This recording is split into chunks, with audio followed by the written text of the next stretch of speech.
leadership styles adapt for the situation you're in, right? So there are some leaders who lead with command and control.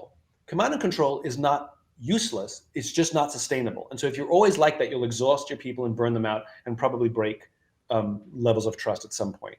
But in periods of extremely high stress, like COVID and going into lockdown and all of that, extremely high stress, it is totally okay for a leader to go into command and control, but you have to have been that really effective sort of kind of leader that we're talking about to build the trust before that. Command and control doesn't work if you don't have the trust of the people.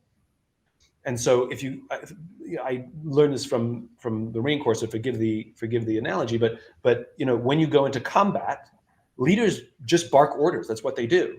But what people don't see is that's not what it's like back at home station.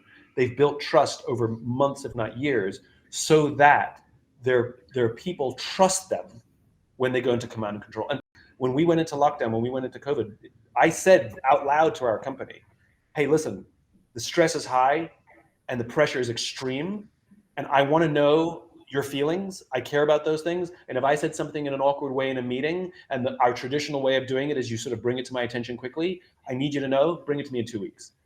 Like right now, we're focused, and people were fine with it.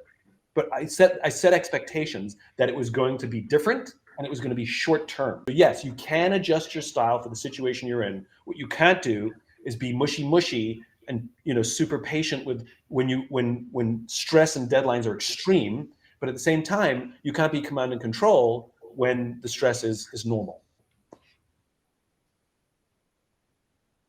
Oh, we've got another question here in the audience. You talked about self-awareness and how that's like one of the most difficult things to do. And you also talked about kind of people think of psychological safety sometimes as being like positive.